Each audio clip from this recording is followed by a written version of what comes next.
Hi friends, welcome to Tejas motivation YouTube channel. ನಾವು ಪ್ರಾಣಿಗಳಿಂದ ಕಲಿಬೇಕಾಗಿರೋ 5 powerful ಮೈಂಡ್ಸೆಟ್ಗಳ ಬಗ್ಗೆ ನೋಡೋಣ. ಒಂದನೆಯದಾಗಿ ಲಯನ್ ಮೈಂಡ್ಸೆಟ್. ಸಿಂಹ ಎಂದಿಗೂ ಸಂಖ್ಯೆಗಳನ್ನು ನೋಡುವುದಿಲ್ಲ, ಅದು ಅವಕಾಶ ಸಿಗೋದಕ್ಕಾಗಿ ಕಾಯುತ್ತಿರುತ್ತೆ ಮತ್ತು ಕಾನ್ಫಿಡೆನ್ಸ್ನಿಂದ ಮುಂದೆ ನುಗ್ಗುತ್ತೆ. ಎರಡನೆಯದಾಗಿ ಚಿರತೆ ಮೈಂಡ್ಸೆಟ್. ಇದರ ಫೋಕಸ್ ಎಷ್ಟು ಸ್ಟ್ರಾಂಗ್ ಆಗಿರುತ್ತೆ ಅಂದರೆ ತನ್ನ ಬೇಟೆಯನ್ನು ತಲುಪುವ ತನಕ ಇದು ಸೋಲನ್ನು ಒಪ್ಪಿಕೊಳ್ಳುವುದಿಲ್ಲ. ಮೂರನೆಯದಾಗಿ ಆ್ಯಂಟ್ ಅಂದರೆ ಇರುವೆ ಮೈಂಡ್ಸೆಟ್.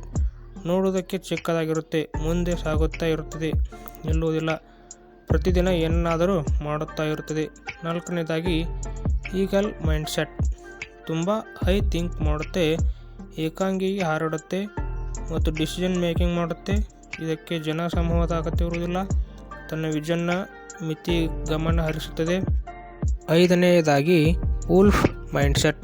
ಏಕಾಂಗಿಯಾಗಿ ಕೂಡ ವಾರ್ಮ್ ಮಾಡುತ್ತೆ ಮತ್ತು ಗುಂಪಿನಲ್ಲಿ ಕೂಡ ವಾರ್ಮ್ ಮಾಡುತ್ತೆ, ಏಕೆಂದರೆ ಬರೀ ಬಲ ಅಲ್ಲ, ಅದರ ಸರಿಯಾದ ಪ್ಲ್ಯಾನಿಂಗ್ ಕೂಡ ಮುಖ್ಯ ಆಗಿರುತ್ತದೆ. Subscribe my channel. Comment from next video.